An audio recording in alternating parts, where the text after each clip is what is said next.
Assalamu alayka ayyuha nabi. Who wants to translate that? Arab speakers. Arab speakers, translate that. Yeah. What does that mean? Come on, guys. Arab speakers. Arab speakers. He said, peace be upon you, O Prophet. Yep.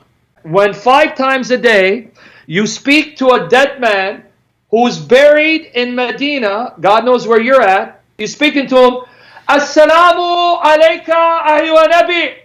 Peace be upon you, O Prophet. You're talking to a dead man in your prayer.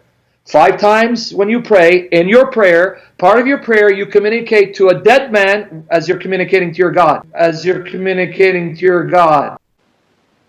We Muslims communicate to Prophet Muhammad sallallahu ta'ala alayhi wasallam as we communicate to the God? That's a gross accusation. You Christian missionaries are like, if you can't erase your stain, start putting stains on others. You are accusing us that we believe that Prophet sallallahu ta'ala alayhi wasallam is God? A'udhu billah. You know, that's why I love Islam. I want to say right now that Subhanallahi wa bihamdihi, that Ya Allah, what a beautiful religion you have given us. Alhamdulillahi Rabbil Alameen, wassalatu wassalamu ala khatamil anbiya'i wal mursaleen.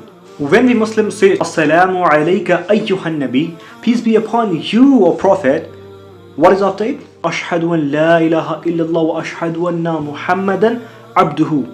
What is it? Abduhu. Once again, abduhu wa rasuluhu.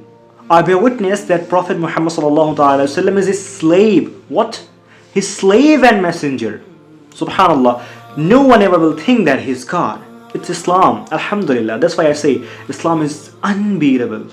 As I said previously that you guys are like, if you can't erase your stain, start putting stains on others. And now, as far as the hearing power of Prophet Muhammad, peace be upon him, is concerned, let me educate you. It's a hadith. Sahih hadith in Musnad al-Bazar, and Imam Haythami mentioned this hadith in his book, and lots of muhaddithin as well, that Prophet Muhammad, peace be upon him, said, Hayati khairul lakum, wafati khairul lakum, that my life is better for you and my death is also better for you. Why? Because your deeds will be presented to me. When I see virtue, I'll praise Allah subhanahu wa ta'ala, and when I see bad deeds of my ummah, I'll ask forgiveness from Allah subhanahu wa ta'ala for my ummah. He, peace be upon him, is not independent of Allah and not a single thing in this universe. Not even Jesus, peace be upon him. So you Christian missionaries, you can't justify your belief system in front of Islam. جَاءَ الْحَقُّ وَضَحْقَ الْبَاطِلِ. Truth came and falsehood disappeared. Listen, it's not too late. Come to Allah. You will not lose Jesus, peace be upon him. You will know the truth about him. أشهد أن لا إله إلا الله وأشهد أن محمدا عبده ورسوله.